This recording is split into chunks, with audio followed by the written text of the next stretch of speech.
What's going on, FA Nation? Welcome back. This is the Fantasy Alarm NASCAR DFS podcast. I am Dan Malin, and I'm joined as always by the FSWA three-time NASCAR Writer of the Year, Matt Selz. We are streaming this through the Better Sports Network. Matt, how you doing? We're coming off a phenomenal race at Kansas, arguably one of the best, if not the best, in the next-gen car. Kansas was a hell of a race. We're going to be previewing Darlington, but we don't typically touch on the previous race too much when we do these podcasts because it's a pretty short show. But I did want to get your thoughts on the last lap battle between Denny Hamlin, Kyle Larson, and the dust up on pit road between Ross Chastain and Noah Gragson. I thought it was a phenomenal race. It had everything. It had comers and goers. It had pit strategy. It had tire strategy. A little bit of fuel mileage there at the end of stage 2, it seemed like. We had good, clean, hard racing. We had some people making idiotic moves way too early in the race to be making idiotic moves. It was just spectacular. I thought the Denny Larson thing was perfectly fine. I'm not 100% sure that Hamlin really did anything. I think it was Larson just kind of getting tight and coming off the wall.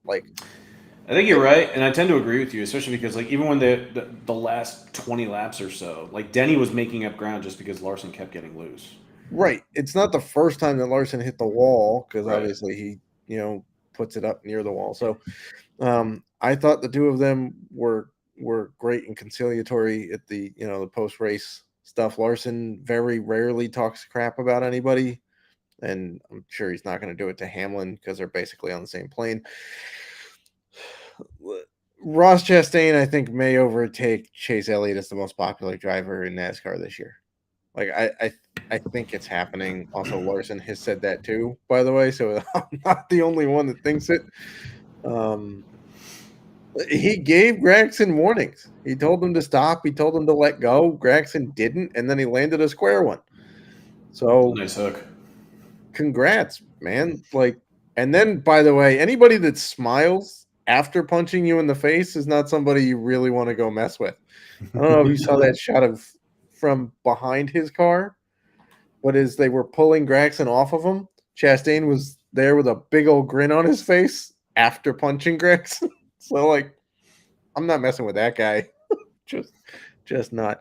Look, Darlington, it's throwback weekend. It's usually a very good track. It's got a lot to live up to following that Kansas race because that thing was fantastic. And those of you who voted no in Jeff Gluck's poll, you just want to watch the world burn because I don't. There was no reason to vote no on that race. Somebody was like, "Well, it took too long." I'm like, "Get over it!" Like what? I mean, were there probably in excess of cautions? Sure, but I will negate and be fine with cautions all day if the quality of the racing is good. Like you said, you could pass for the lead.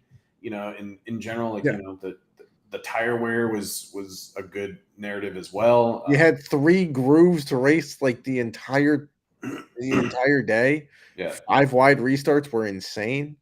I don't know. There should be a petition made that every intermediate track should just be well, now we can't do Auto Club, right? Because it's going to a half mile. You should just have it be Homestead, Kansas, and Darlington as the only intermediates on the schedule because they're the only ones that consistently put together good racing. But like you said, it is throwback weekend at Darlington Raceway. We have the Trucks Xfinity Series and the Cup Series all in action. We are recording this just after 12 p.m. Eastern on Friday. So the trucks haven't even gotten on track yet for practice and qualifying. Overall, I guess we can talk contests a little bit, similar to last week where we were kind of saying cash is fine, tournament's fine. There was really no bad contests you could play. We only get DraftKings contests for the Truck Series, and the Truck Series contests are awful. I'm already looking forward to Xfinity and Cup. It's so hard for me to get excited about. What did they price Kyle Larson at, by the way? For Xfinity, I haven't even looked because for trucks. No, Kyle Larson's not in trucks. William Byron is, and Byron. Kyle Larson's doing the Xfinity race in place of Bowman. So Bowman is scheduled to run. I can't remember if it's next week at North Wilkesboro, but Bowman was scheduled to run for Spire in the 7th. Right. Okay. Nope. Got the race weekends confused because I Yeah. saw that Larson's replacing him. I just got the Larson's $13K for the Xfinity race. Byron in Kyle Busch's 51 truck for Kyle Busch Motorsports is only 11,100, which that's a is complete misprice. exactly, especially because Kyle Busch was 13.5 in the exact same truck a week ago. But The truck wins everything when it's on the track, and now you have a guy who nearly won the Cup race last year in that truck. right. That But as far as the Cup Series goes, cash, GPPs, tournaments, like all in play. Once again, I think we can just get that one out of the way. Yeah. Now let me clarify as to why we're recording this on Friday, because it is a morning qualifying and practice session for Cup, so there would have been time to do it Saturday afternoon. Except I have a very good friend of mine's birthday party to go to Saturday afternoon, so it scheduling wise, this just worked a little better. We can kind of give you the lay of the land here for contest selection kind of strategy from what we've seen previous races, what tracks we're looking at comparing this to. Not going to delve too much into exact drivers that we're looking at. Maybe a few. We'll save that for the playbook. But yeah, cash and GPP are fine this week. It doesn't look like weather is going to be that big of a concern in Darlington this weekend. Looking at the weather reports, it looked a lot worse for Kansas at this point in the weekend than it did than it does now for Darlington. But for those of you who may not remember or need a refresher, Darlington, while grouped with the intermediates, is a 1.33 mile track, so not the full 1.5. And it's fairly steep. The banking here makes it one of the steepest banked intermediate tracks on the schedule. Also, tire wear is huge. Darlington, the surface eats the ever-loving daylights out of the rubber on the Goodyear tires. We're talking like Auto Club level, worse than Homestead, certainly worse than Kansas. So, controlling the car when the tires are wearing down is going to be a big thing here. Not to mention, setup on the car is tricky here because the ends of the track are different. It is an egg-shaped track. And I will touch on that with my grill versus grill video that I'll be doing with Edward Rouse here this week.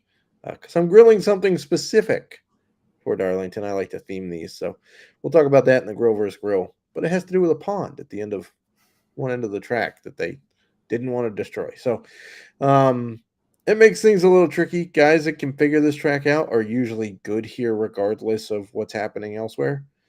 So we're kind of going to lean on that.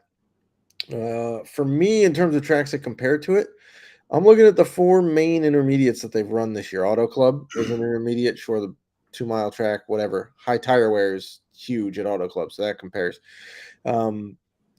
Vegas, yes, it's not a tire wear track, but it is a steeply banked. It is getting older, though. It is getting older. It's in the desert, so the sun and the sand, grind that thing down. But it is also a track where it's tough to pass. So track position is key at Vegas, just like it is at Darlington. It's also steeply banked, so that fits. Dover is a very steeply banked track. They ran the intermediate package there. It kind of fits. Sure, it's a little shorter, but not everything's going to match perfectly with Darlington. It's a one-off track, basically. And then Kansas for tire wear also fits in there, too. So those are the ones we're looking at this week. Are you going to read into the tire combination narrative pretty tightly? They are running the same right size that they ran at Kansas. And I believe this is not the same tire combination that they ran at Darlington last year. It's going to be the same one that they ran at Homestead, Auto Club, and one other track. I think it might be Vegas. But should we, considering last year was the first year of the next gen car, should we even look at how Darlington last year played out in those 2 races, or should we more so concentrate our research and our attention to what they've done on this tire combo at Homestead, Auto Club, and pretty much the high tire wear tracks of this year? I would factor it in. I'm not saying like it's strictly, this guy was great at Homestead, so we're playing him because it fits with the tire. Like, it's part of the research. Am I going to ignore it? No. Am I going to base everything on it? No. It'll be a factor. It's hard for me to go back to exactly what we saw at Homestead last year because it was one of the first races in an intermediate package in the next gen car last year, and it had different tires than, you know, some of the other ones we saw earlier in the year. So if you look back at what we saw early last year, the cars that were fast to start with almost faded as the season went on last year because everybody else caught up at bound speed and whatnot. Am I leaning on guys with, like, if that data matches good track history here, sure, we'll be all over those guys, right? But we're not strictly going off of like the 3 races they've run these tires on. We're gonna, mix it all together. All right. And I guess overall, in terms of manufacturer, the Chevys have universally been fast almost everywhere, specifically Hendrick Motorsports. JGR 23XI, last year, the Toyotas got off to a pretty horrendous start, came on strong towards the end of the year. And then earlier this year, there seemed to have been a little bit of struggle, but especially coming off of the last 2 races where JGR drivers have won. Can we assume that we can feel good about, the Chevys and the Toyotas again having speed this week, and that maybe the big concern is going to be once again with the Fords? Yeah, I think that played out at Kansas last week. I mean, not to be a prisoner of the moment. Obviously, Kansas is its own track, but I think we saw that, right? We saw the Toyotas and the Chevys rise to they were typically the ones running up front most of that race last week. The Fords had a couple of guys that were quick, but for the most part seemed to struggle in this package. And like most drivers, and it's not just like iResults that'll tell you this, but if you listen to Denny Hamlin talk, or you listen to Kyle Larson on his podcast, or you listen to Dale Jr. has pointed it out on his, or the Door Bumper Clear guys have kind of talked about it a little bit, there's a lot of drag in that Ford Mustang body. And it's not really anything they can do about it, right? Because you can't lower the car a certain amount because you have to be within the regulations. You can't raise it up. You can't tilt it a certain way to get it out of the wind. You can't raise the spoiler or change that. So it's kind of like, they're fighting with one arm tied behind their back a little bit because the aero, something they can't necessarily control, is affecting them in ways that Toyotas and Chevys aren't. Does that mean that they can't find a way around it? No, because Kevin Harvick seems to have. I mean, he's been a top 10 caliber guy at comparable tracks this year, right? But I also think that it's talking about the upper echelon of Ford drivers are going to find speed no matter what, because they're guys that know how to find speed, right? If we're talking about the younger guys that need the base setup to be fast, I think they're going to struggle again. It's funny that you mentioned that we're on the topic of the Fords, and that we both agree that Kevin Harvick has found a way around it. When he retires after this year, if that whole team cannot figure it out, they are in so much trouble. But I am curious what you think about a guy like Ryan Blaney this week, who I don't necessarily think of, who is in a Ford, who is probably the one other guy that we can rely on to have good speed, maybe get a finish. Now, granted, he might be one of the more overrated drivers in the series just because it's been so long since he's won. And even in the final year of, the last car that NASCAR had, the Gen 6 car, speed was always there, just kind of got in his own way at times and couldn't get a win. I think he went winless last year. He's winless so far this year. And again, he's in a... Well, technically, he won the All-Star race last year. That is true. Didn't get him. No, not without controversy, because he wasn't his window net wasn't up.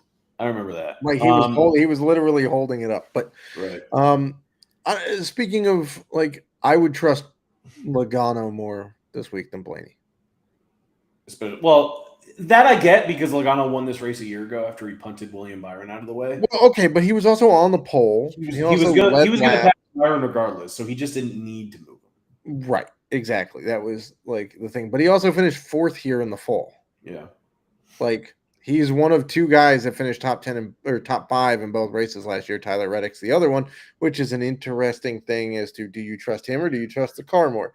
Because if you trust the car, it leans Kyle Busch, right? But if you trust him being in a Toyota again, then you go Tyler Reddick. Not saying But he's also he is the kind of like aggressive driver that does love to run the higher line at this type of track too. Yeah. And, there's some concern with Kyle Busch. He's either going to finish top 7 or he's going to finish outside the top 20. That's basically what he's done in the last 8 races here. If you look back at his last 8 races, he has 4 top 7s and 4 that are outside the top 20. So it's an all or nothing thing with Kyle Busch. But getting back to do you maybe buy into Kyle Busch a little bit more because he did win an Auto Club in this car? Yeah, he's shown good speed at similar races. This car was fast. He's also going to have, just a good team around him that seemed to grasp what they could do here last year, given Tyler Reddick's runs.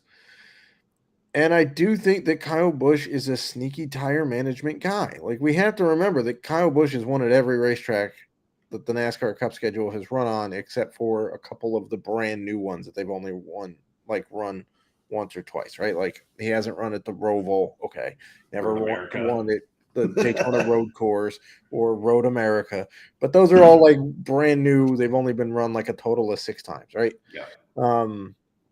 Coda, because again, only been run like twice. So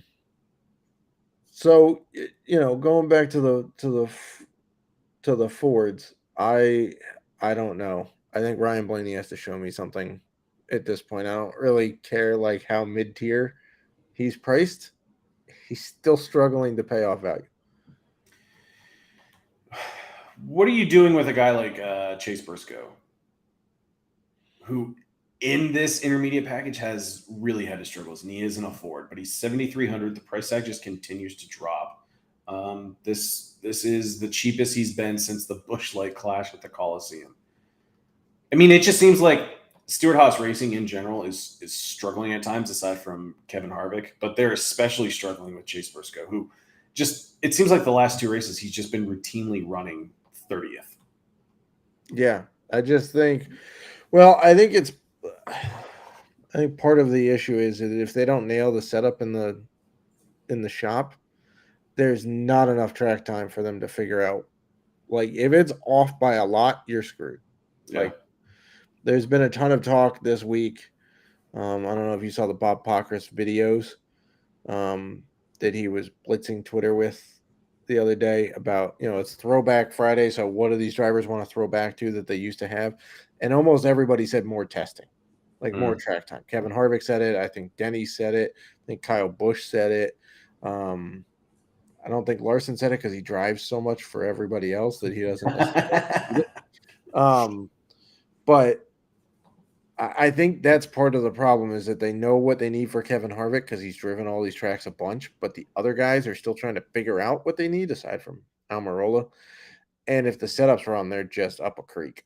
Like, you can't, like, it's like what we saw with Penske at Dover, right? Their setup was so far off that they had no time to do anything with it. I mean, obviously weather played a role there, but yeah, I think there's a handful of Ford guys that you can just plug in and know that you can expect decent days. I think Logano is one of those guys. Again, despite me saying that he's been hard to peg, I think in intermediates he's fine. I think everywhere else it's kind of tricky. Kevin Harvick is a guy who you can basically always count on for a top 10 shot, if not better here. By the way, if you want to bet him, he's going off at plus 210 on BetMGM for a top 5. He has 7 top 6 finishes in the last 8 Darlington races. I don't know why you're getting that big of plus money, but it's kind of absurd that we're still getting that big of plus money on a top 5 for Harvick, who, by the way, has looked pretty good in intermediate packages this year. Yeah. All right. So as far as lineup construction goes for tournaments, are we looking more at 2 dominator builds? I noticed that I've already got the truck playbook up for Friday night's race, but I noticed when I was looking at the loop data and all that, it seems like for the trucks at least there was like a good 1A dominator, and then there was like a 1B dominator, and maybe there was like a handful of other drivers that were collecting a couple fastest laps, maybe 5 laps led if they stayed out on older tires. But are you basically going for the same kind of lineup strategy for the Cup race and maybe even the Xfinity, where you're looking for like one guy to really go out, dominate, and win, and then you get another guy that can maybe lead about 30 to 40 laps? Yeah, I would say so. If we look back here at last year's fall race, which was a little different, but Kyle Busch started fifth, led 155 laps. He wound up finishing 30th because his engine went kaput. But then the next closest guy was 64 laps with Joey Logano, who started on the pole again. So that's two races last year he was on the pole. And then you have a 50 laps led, 48 laps led. Eric Jones wound up winning from 15th, leading 23 laps. So, it feels like if we go back to the spring race, which is more comparable, obviously, for weather and whatnot, Logano won it from the pole, led 107 laps, and the next closest guy, we had Larson leading 30, we had Denny leading 42, William Byron, who was 2 laps away from winning, wound up finishing 13th because he got, walled by Logano, led 24. So, it seems like over the course of the 290 or so laps that they're going to run, it seems like in this next gen car we've had, and this has been the case over a bunch of intermediates, is that you have one guy who leads a bunch of laps, and then a few others that hit like 50 to 65 or so. It's a little tough to go back to the 2021 race because it was a 500, the 500 miler. Yeah. But it was also not the next gen. You had 2 dudes lead at least 145 laps in Larson and Hamlin. So those 2 guys dominated that race. But I would say, much like Kansas, kind of expecting a similar build to work out where you have one guy lead a chunk of laps and then kind of a 1B guy get like 50 to 60. Now, I know we are recording this before practice and qualifying. We do not know the starting order. So we won't dive into too many specific drivers, but I am curious as to what you think about Ryan Newman this week. He's 5,800 in the Rick Ware car, but do you suspect that maybe they have a little speed in this car with the SHR affiliation? Maybe he shouldn't be 5,800 on DraftKings. I kind of want to say I'll take a shot on him. Like, who else can we? I don't even want to say rely on in that price range. Todd Gilliland. I mean, yeah, Joy every week. Which, by the way, DK, what are you doing, man? Can we get this guy up so he's not like the chalk budget play every single freaking week? He just keeps showing up, and they don't change his price, and they do not. And I don't really get it because in the last 5, 6, 7, he's only had like one bad race in the last 2 months. 9. Going back to the Daytona 500, he's hit 5x value like 9 times. Yeah. And he's had only 3 races in that stretch. Well, Daytona, I guess. Where he's hit single digits. But everything else has been, the last 5 races, he's topped 26 points in 4 or 5 of them. He's never been 6K in a single race. No, but if he's 5K in basically every, no, but I'm saying like he should be. Yeah, he's consistently hitting value, and he's as long as he's 5,500 this week, he's easily. I mean, the fact that Ryan Newman comes off the shelf in what is widely considered one of the worst cars on track, and he's $300 more than Todd Gilliland, is a bit of a slap in the face. I would say I'm saying he should be 6K at least. Yes. Yeah, no, Gilliland he should certainly be more than Gragson. Are we serious? Yeah. Like, I'd say he should be more than Cindric. Gragson can't even win a sideline fight that he's like, it's amazing. The last 1, 2, 3, 4, 5, 6, 7 races for Gragson, he hasn't topped 13 points on DK. That's bad. Holy crap. No wonder they're switching to Toyota. Like he's hit 42. He hit 42 at Atlanta.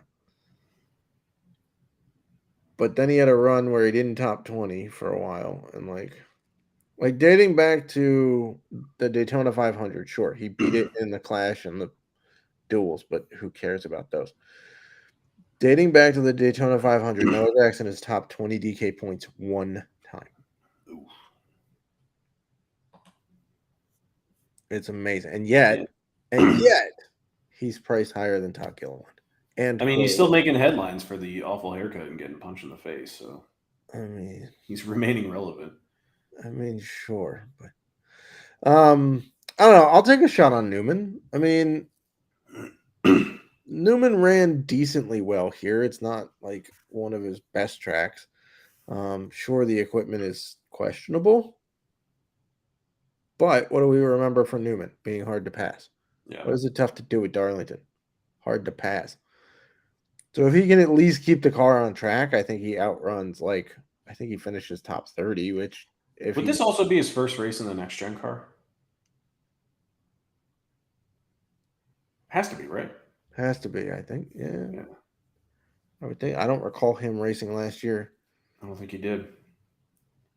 But we have a few minutes left. Can't really talk too much from a DFS perspective, but are there any bets? I know you mentioned before we started recording that you had finished your betting article for the race. Are there any that you may want to hint at or just give away for free? I can give them away because the Pickswise piece. I mean, you can go read the explanations of them, and I'm not going to give all of them out, but that's going up today. It's going to be free. I'm going to mention one of them in the Grill versus Grill. That's the Kevin Harvick plus 210 one. I just think that's just a misprice. Is that for top 5 or top 10? Top 5. Top 5. He's finished top 6 here 7 out of the last 8 races at Darlington. He's shown solid top 10 speed at basically every comparable track this year. So that's one that I really like. Also, top 5s. It's interesting because there's basically only one guy who's consistently negative odds for a top 5, and that's Kyle Larson at minus 118. So that's interesting to me. If you want to look at a top 10, the top 10 bet I really like is Austin Dillon at plus 250 through BetMGM.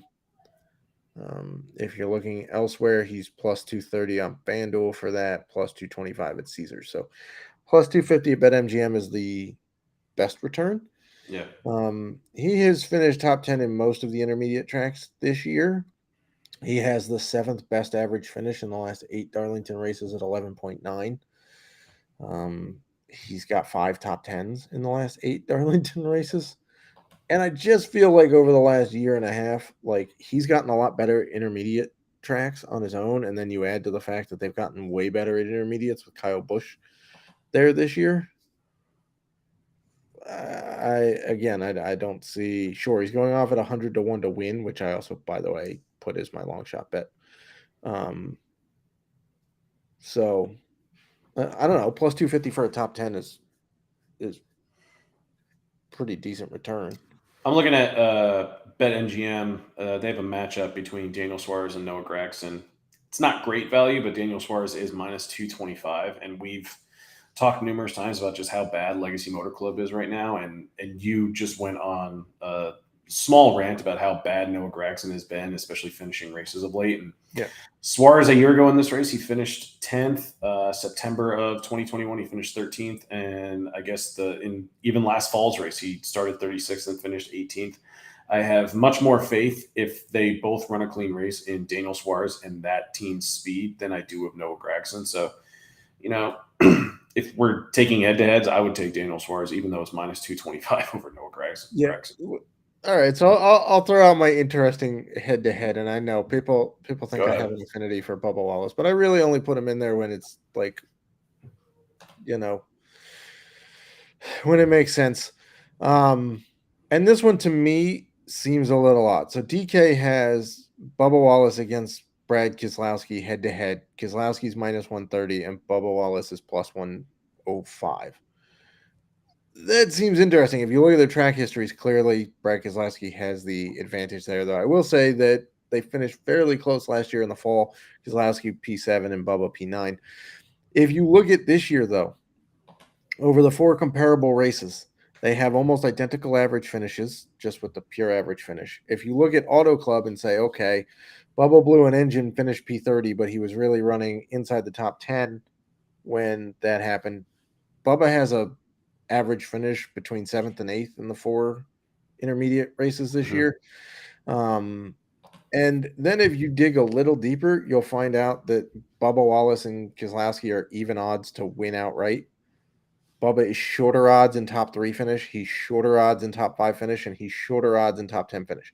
So what does that tell you? It tells you that Vegas thinks he has better chance of finishing top 3, top 5, and top 10 than Keselowski. Yet Keselowski has better odds to beat out Wallace head-to-head. That doesn't really make a lot of sense.